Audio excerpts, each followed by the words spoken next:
Okay sir. February 2 ತಾರೀಕು ಬೆಳಗಾವಿ ಜಿಲ್ಲೆ ಹಾರುಗೆರೆಯ police station ವ್ಯಾಪ್ತಿಯಲ್ಲಿರುವ ಒಂದು ರಹಮಾನ್ ದಾಬಾ, ಹಾರುಗೆರೆಯಿಂದ ಒಂದು ಹತ್ತಿರ ಇರುವ ರಹಮಾನ್ ದಾಬಾ ಎಂಬ ಒಂದು ದಾಬಾ ಹತ್ತಿರ ನಿನ್ನೆ ಒಂದು ರೋಡ್ ಆಕ್ಸಿಡೆಂಟ್ ಆಗಿದೆ.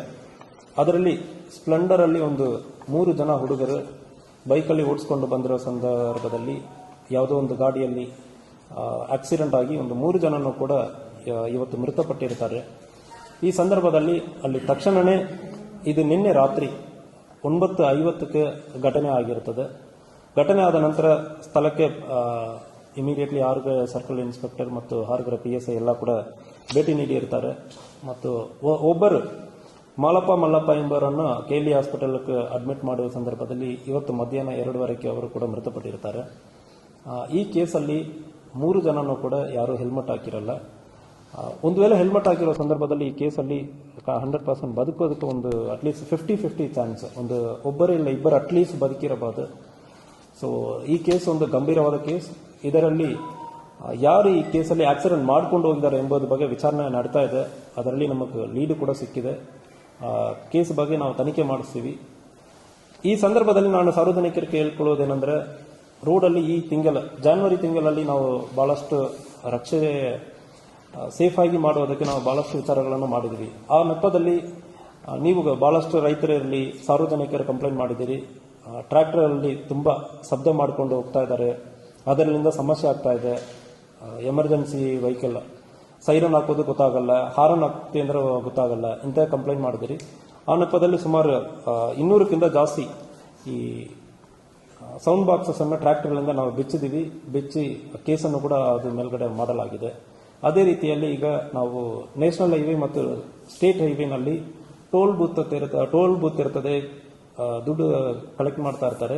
ಆದರೆ ಕೂಡ ಇದರಲ್ಲಿ ಲೇನ್ ಮಾರ್ಕಿಂಗ್ ಮಾಡಬೇಕಾಗುತ್ತದೆ. ನೈಟ್ ಟೈಮಲ್ಲಿ ಬರೋ ಸಂದರ್ಭದಲ್ಲಿ ಓವರ್ಟೇಕಿಂಗ್ ಅಲ್ಲಿ ಲೇನ್ ಮಾರ್ಕಿಂಗ್ ಇಲ್ಲ ಅಂದ್ರೆ ಓವರ್ಟೇಕ್ ಮಾಡೋ ಸಂದರ್ಭದಲ್ಲಿ ಜಡ್ಜ್ಮೆಂಟ್ ಮಾಡ್ತೀವಿ. ಒಂದು ಗಾಡಿ ಈ ರೋಡಲ್ಲಿ ಇದು ಹೋಗ್ತದಾ ಇಲ್ಲವಾ ಅಂದ್ರೆ ಲೇನ್ ಮಾರ್ಕಿಂಗ್ ಇರೋ ಸಂದರ್ಭದಲ್ಲಿ ಆ ಜಡ್ಜ್ಮೆಂಟ್ ಚೆನ್ನಾಗಿ ಬರ್ತದೆ. ಬಹಳಷ್ಟು ಟೋಲ್ ಬೂತ್ ಇರೋದು ಟೋಲ್ ಕಲೆಕ್ಟ್ ಮಾಡ್ತಾ ಇದ್ದಾರೆ ಸಾರ್ವಜನಿಕರ ಕಡೆ, ಆದರೆ ಕೂಡ ಈ ಮಾರ್ಕಿಂಗ್ಸ್ ಇಲ್ಲ. ಅದು ಬಗ್ಗೆನೂ ಕೂಡ ಈಗ ಸರ್ವೆ ಮಾಡ್ತಾ ಇದ್ದೀವಿ. ಹೈವೇ ಮತ್ತು ಟೋಲ್ ಬೂತ್, ನ್ಯಾಷನಲ್ ಹೈವೇ ಮತ್ತು ಸ್ಟೇಟ್ ಹೈವೇಲಿ ಎಲ್ಲಿ ಟೋಲ್ ಬೂತ್ ಇರ್ತದೋ ಅವ್ರ ಮೇಲ್ಗಡೆ ಕೂಡ ಕೇಸ್ ಮುಂದಿನ ದಿವಸಗಳಲ್ಲಿ ಮಾಡ್ತೀವಿ. ಮತ್ತು ಇಂಜಿನಿಯರ್ಸ್ ಯಾರ್ಯಾರು ಜವಾಬ್ದಾರಿ ಇರ್ತದೋ ಅವ್ರ ಮೇಲ್ಗಡೆ ಕೂಡ ಇದು ಕಾನೂನು ರೀತಿಯಲ್ಲಿ ಕ್ರಮ ಕೈಗೊಳ್ತೀವಿ. ಅದೇ ರೀತಿಯಲ್ಲಿ ಲಾಸ್ಟ್ 1 ತಿಂಗಳಲ್ಲಿ ಜನವರಿ 2025 81 ಫೆಟಲ್ ಕೇಸಸ್ ಆಗಿದೆ. ಅದರಲ್ಲಿ 84 ಜನ ಮೃತಪಟ್ಟಿರ್ತಾರೆ.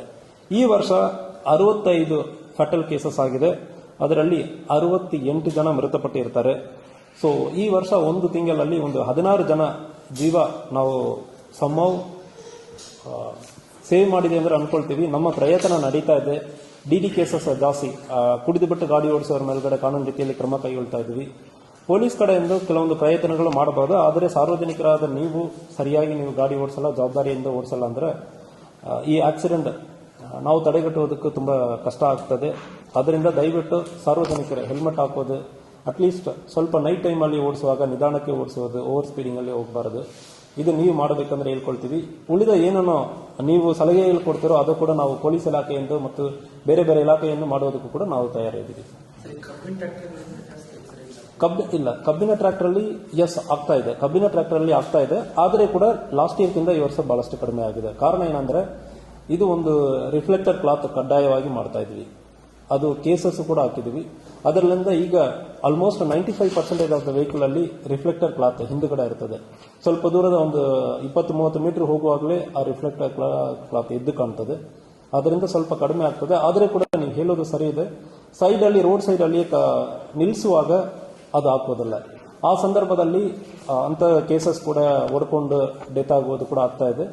ಅವ್ರ ಮೇಲ್ಗಡೆ ಕೂಡ ಕೇಸಸ್ ಜಾಸ್ತಿ ಆಗ್ತಿದೀವಿ. ಮುಂದಿನ ವರ್ಷಗಳಲ್ಲಿ ಇನ್ನೂ ಕೂಡ ಪ್ರಾಮಾಣಿಕವಾಗಿ ನಾವು ಮಾಡೋದಕ್ಕೆ ಪ್ರಯತ್ನ ಮಾಡ್ತೀವಿ. ಈಗ survey already issue notice survey ಮಾಡ್ತಾ ಇದ್ವಿ. ಬೈಲೊಂಗಲ್ನಿಂದ ಈಗ DSP ಬೈಲೊಂಗಲ್ ಮತ್ತು ಹತ್ತನಿ ಎಲ್ಲಿ ಟೋಲ್ ಬೂತ್ ಇರ್ತದೋ ಅವ್ರಿಗೆ ಫಸ್ಟ್ ಆಲ್ರೆಡಿ ಡಿಸ್ಕಷನ್ ಆಯಿತು. ಒಂದು ವೇಳೆ ಓವರ್ಟೇಕಿಂಗ್ ಅಲ್ಲಿ ಒಂದು ಕಡೆ ಅಲ್ಲಿ ವೈಟ್ ಮಾರ್ಕಿಂಗ್ ಇಲ್ಲ ಅಂದ್ರೆ ಅದರಿಂದ ನೈಟ್ ಟೈಮಲ್ಲಿ ಆಕ್ಸಿಡೆಂಟ್ ಆಗುತ್ತದೆ.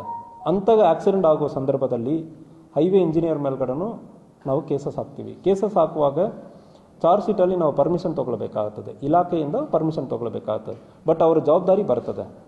ಅದೇ ರೀತಿಯಲ್ಲಿ ಈ ಕಾಂಟ್ರಾಕ್ಟರ್ಸ್ ನಿಮಗೆ ಗೊತ್ತಿರ್ತದೆ, toll ಬೂತಲ್ಲಿ they are collecting money.